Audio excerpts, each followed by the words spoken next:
Cooking is really at its best when it's shared. Wow.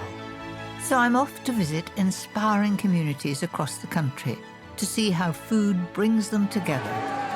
That's a bit of all right. Exploring some exciting places. It's extraordinary. It's huge, isn't it? Look at that. Beautiful. I can think of no better place to be. While sharing mouth-watering recipes of my own. That looks amazing. I can't wait to eat it. I'm at the ready. So let's get to it.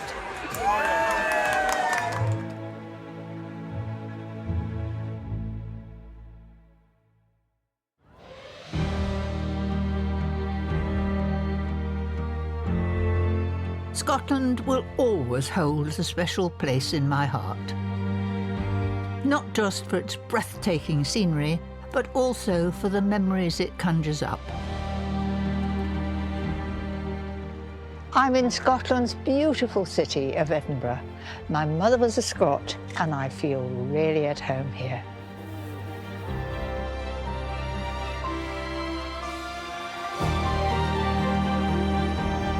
This weekend, the city is simmering with excitement. Thousands of people are here to share one particular passion. Running in the annual Edinburgh Marathon. I'm all giddy. You're all giddy. I'm very giddy. How long do you think you're going to take to do it? What's your challenge? Hopefully between 5 and 5.5 hours. Graciousness. That's a long run. I wonder what they've eaten to give themselves the energy to make it across the finishing line. What do you have for breakfast? Porridge. Lots of porridge. Hi, how are you? Are you excited? Nervous, but excited. So have you had a good breakfast to set you on your way? Porridge, yeah. Everybody's had porridge. It's the only way. When in Scotland. Thankfully, I'm not running today. But what an incredible atmosphere, filled with characters who are raring to go. Gracious, Batman and Robin. Good morning, gracious Mary Berry. Lovely to see you. What difference does it make when the crowds shout at you? Will that encourage you? Absolutely, yeah, it gives you the energy then to keep going. And then the children have always got the big smiles on their faces because they're like, it's Batman and Robin. Right. What did you have for breakfast? Porridge. But if you're not a fan of the oat and are looking for something to have on the go, I have a very hearty alternative to put a spring in your step. Eggy bread was very much part of my childhood. I make it for my grandchildren and they love it. They've got very good appetites. I've lightly buttered the bread. Now I'm going to spread some chutney or pickle. I've got pickle here. I love pickle chutneys in anything. Goes so well with cheese and ham. Top with the avocado and 2 slices of ham. Then I need cheese to hold it all together. A grated, well-flavoured cheddar cheese. Right, there's my layers, and pop that on top. And you really have to press it down, otherwise it'll fall apart.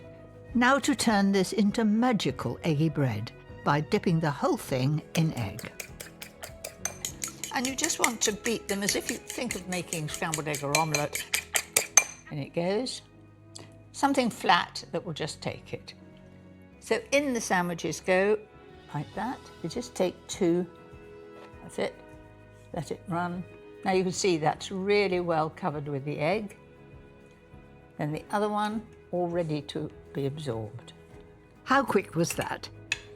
Just heat up some butter and sunflower oil to fry them in. If I just use butter, it's likely to burn. Now just leave that to sizzle and bubble. The cheese will melt, the ham will become hot, and I want it to be golden brown. They should only need 3 or 4 minutes on each side. Fried bread is a real treat. It's one of the things that if my husband has been very good, and I've got some bacon fat, to have a piece of bread fried in bacon fat, there's not much better than that.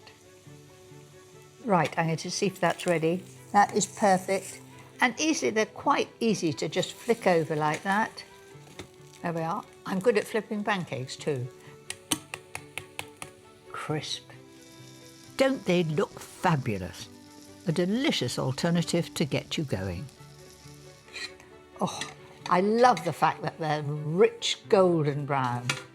There they are. And these wait for no one, so I'm going to eat it straight away.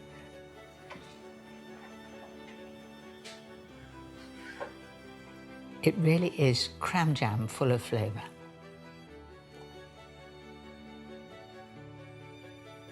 I can tell you that's going down a treat. It's magical. It's so good.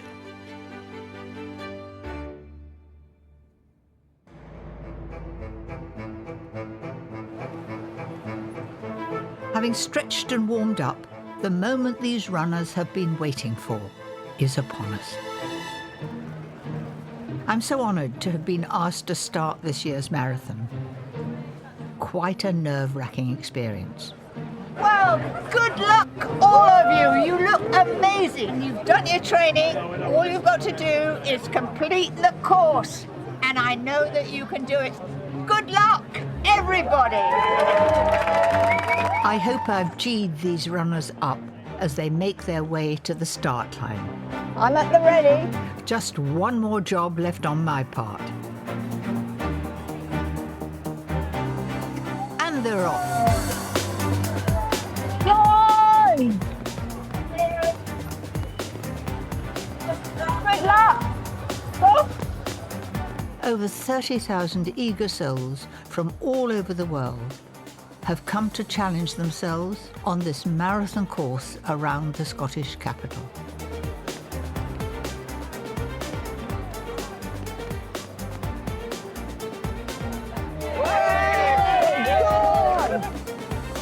Imagine how hungry these hordes will be when they finish.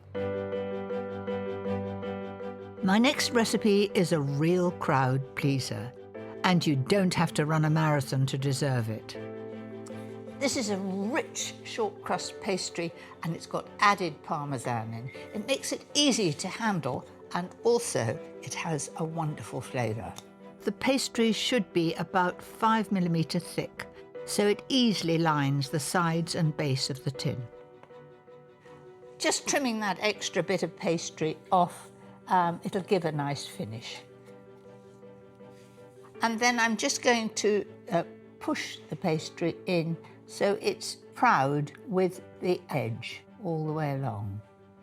Next, I'm going to prick the base with a fork. Why? Because when it gets in the oven and I'm baking it blind, it would rise up if I hadn't pricked holes, and you'd have a sort of bumpy surface.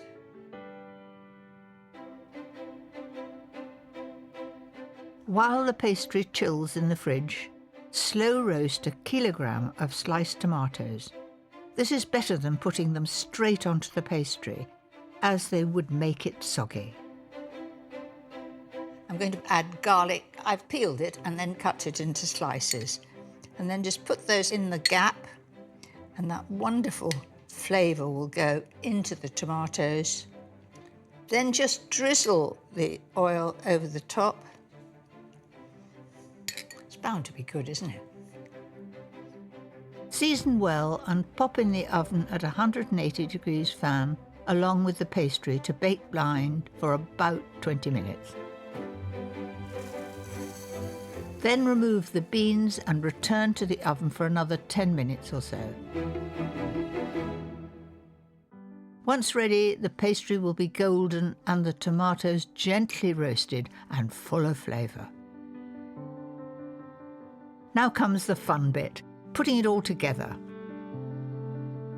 Because I want a really intense flavour of tomatoes, I've got some sun-dried tomato paste here. I'm going to take about 3 tablespoons. Spread that all across the base.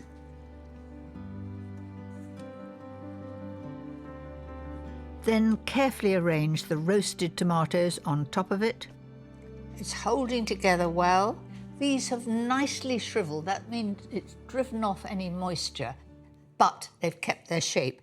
That's why it was so important to leave the skins on the tomatoes. Also, one less job no skinning. So put that in like that.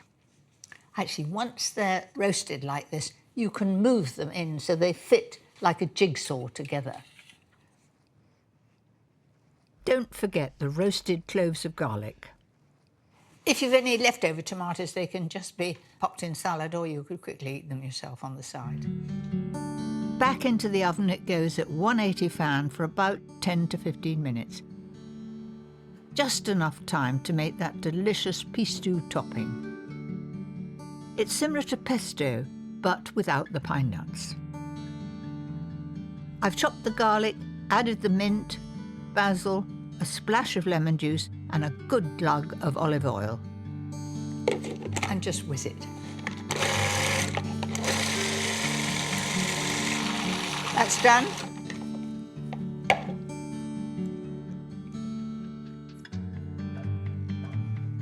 That just smells of fresh herbs and garlic. And doesn't it look great? Absolutely vibrantly green. There's just one last layer to add to the tart. Oh, it's knocking me back. Wonderful garlicky smell. So that's just heated through. Then I'm going to put some brie on top. It could be camembert, any of the soft cheeses, and I'm just going to pop that back in the oven to melt. So just put that over haphazardly. A very good way of using up cheese when you've had a mixed cheese board and you have a little bit left. So back in the oven, same temperature until that cheese just begins to melt.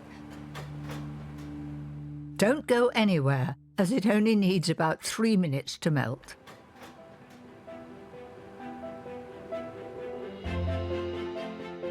Just looks so tempting.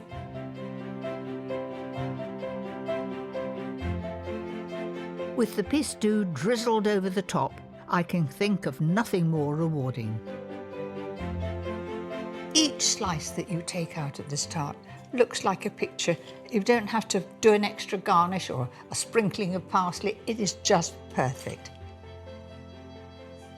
Basil and mint go really well together. You've got the crispest of pastry with that parmesan in, and then you've got the sun-dried tomato paste, the intense flavour, then the roasted tomatoes, then the pistou. Wonderful. I'm not sure it's the dish for training, but it's certainly the perfect reward after a huge effort.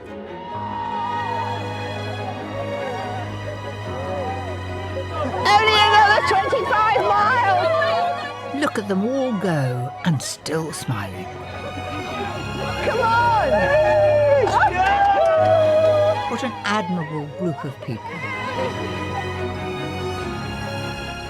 While they forge on, I'm going to break away to visit one of my other favourite spots in Edinburgh, the Royal Botanical Gardens.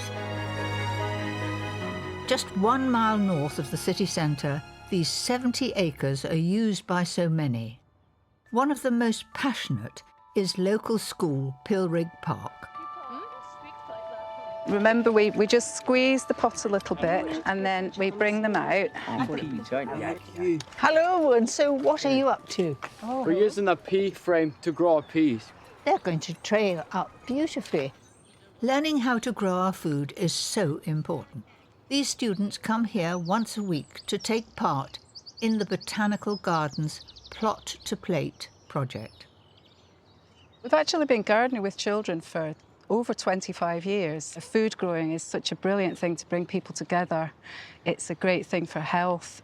I can see the joy on these young people's faces because they're out of their routine. They come here and look forward to it. I think there's just something great about being outside and just being able to get stuck in and have a go, grow your own things, get the joy of them growing. We have a great time, actually. It's one of the highlights of my week working with Pilrig Park School.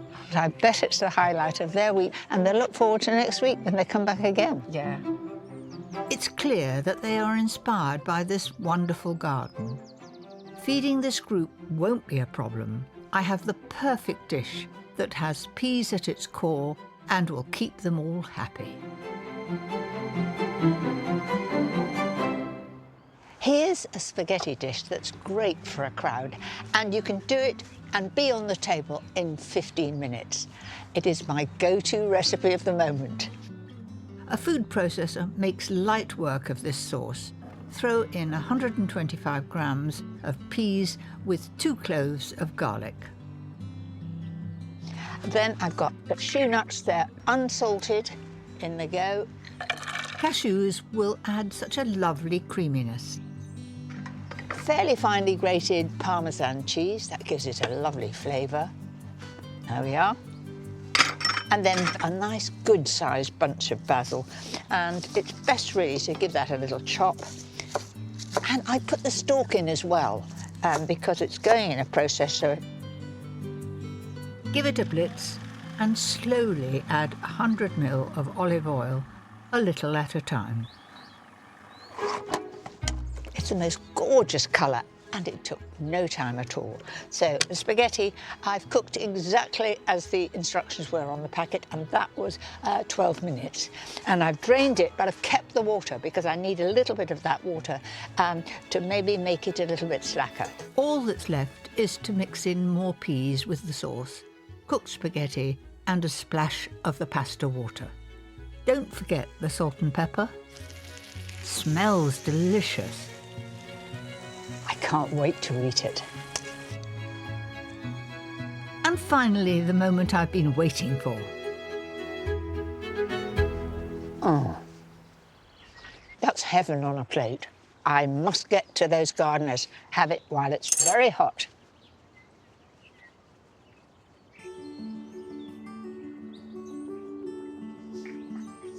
I hope you're hungry. Yeah! Here we go. I'm Gardening. starving now. It's pasta with peas and pesto. Whoa, look at that. Who likes spaghetti? Delicious. Well, it's delicious. That's what I like to hear. Well, you enjoy. Thank you, Mary Berry. It's been a pleasure, and I hope that you're going to make this when your peas have grown up those sticks and you'll be picking them, shelling them, and putting them in this dish. Thank you. Do you think we'll have a go? Yeah! I know, Matt, yeah. I'm quite good at that, twisting it round. What an experience. It takes me back to my own childhood with my mother. She loved the garden and was a remarkable cook. She taught me such a lot. My mother grew up in a family where nothing was wasted. Leftovers from Sunday roast were turned into a weekday wonder. And this next wonderful recipe is just perfect for feeding the family today.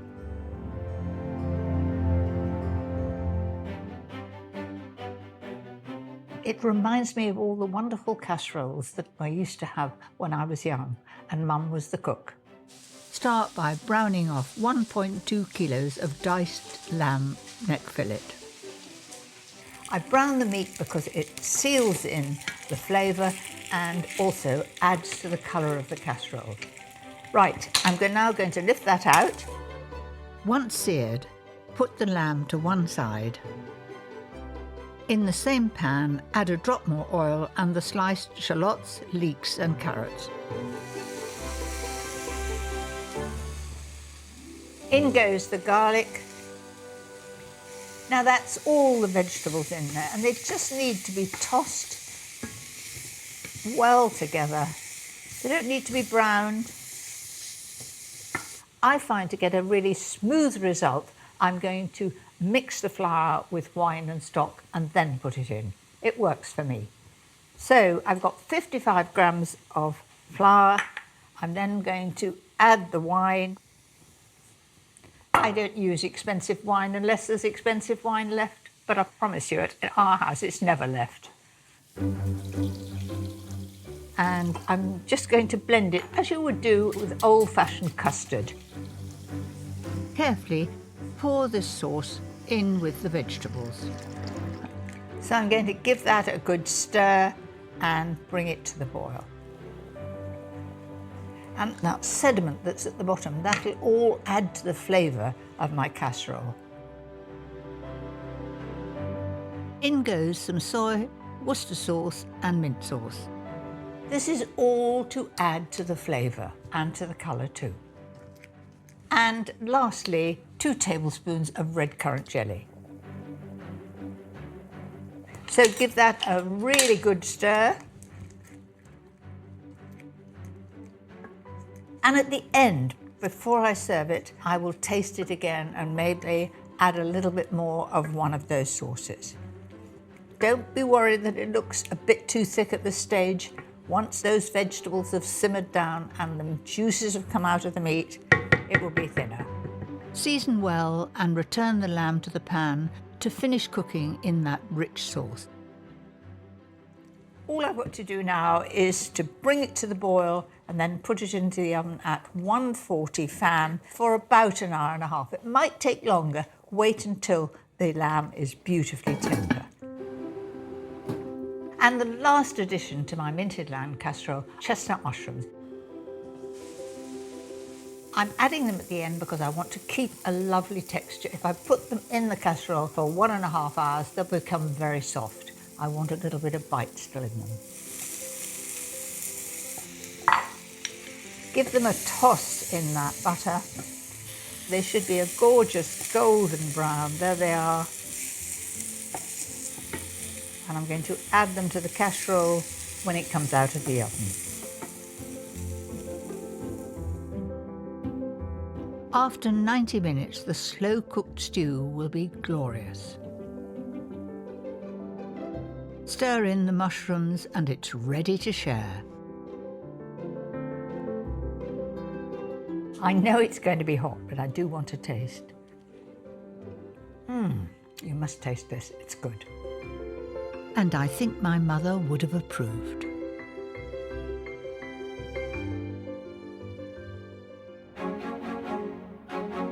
Back at the marathon, I'm overwhelmed. Where do they find the energy? Glad to see Batman and Robin are still powering through. Come on, you can do it! Just watching them makes me hungry. I have a fabulous treat for them when they cross the finishing line. It's a very indulgent recipe with a very apt name for this occasion.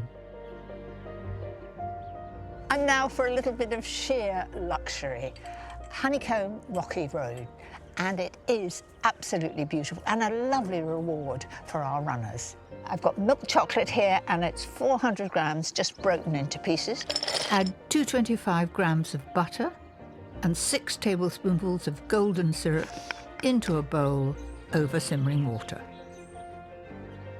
Oh, so good. Very naughty, but once in a while we need a treat. Stir slowly until the chocolate and butter are melted. Oh, it's lovely. Gosh, this looks so tempting. And I'm not dipping my finger in or licking a spoon. I'm doing what I should do, stirring until it's all melted. This combination of butter, milk chocolate and golden syrup is perfectly balanced. And it looks lovely. Beautifully runny, in it goes. Look at that. I don't want to waste any, so let's scrape the last little bit out. And in goes the digestive biscuits, 500 grams. And I've broken them into little pieces because you want a bit of texture and you want to see that biscuit. Just look at how easily that rich chocolate coats the crunchy biscuits. Absolute heaven. Then we're going to put that straight in the tin. Push it into the corners. It can be as higgledy-piggledy as you like, except for this one trick. If you don't level it off, what happens is it breaks when you actually cut it up when it's set. If you thought that was enough chocolate, then leave now. I'm dividing 4 honeycomb bars into thick slices. You might say this is gilding the lily, but I don't think so. It's just making it the very, very best Rocky Road. So just put this in, fairly sort of higgledy-piggledy over the top. That's it. How about that for a cook's perk?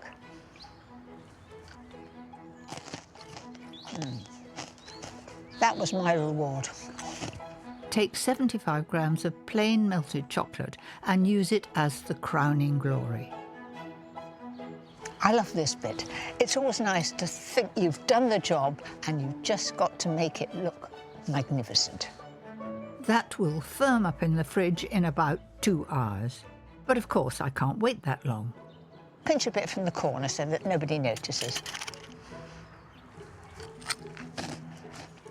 That's what I call a touch of luxury. I reckon that our runners are going to really enjoy this and they'll be queuing up for it.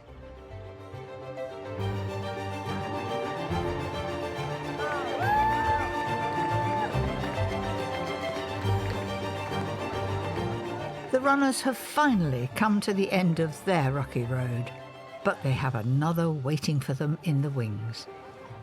And I've been joined by someone very special to me. Would you ever have a go then, Abby? I have done a half marathon with Dad, but I think a whole marathon will be a whole different ballgame. My granddaughter Abby is a student at Edinburgh University You take the rocky road? Yes. and is here to help share out my rocky road. Hi. Hello. It's Rocky Road. What do you think of it? Really good. Tell us. Thank you very much. Mary Berry's Rocky Road.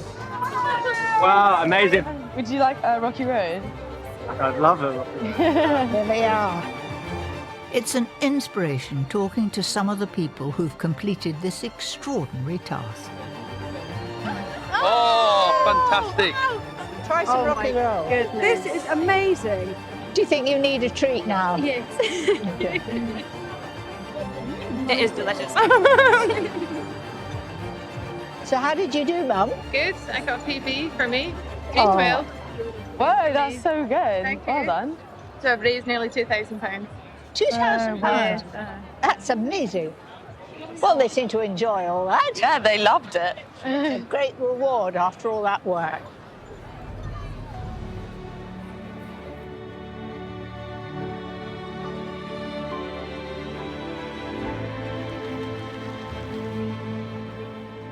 I'm so glad I returned to Edinburgh, and what an adventure I've had.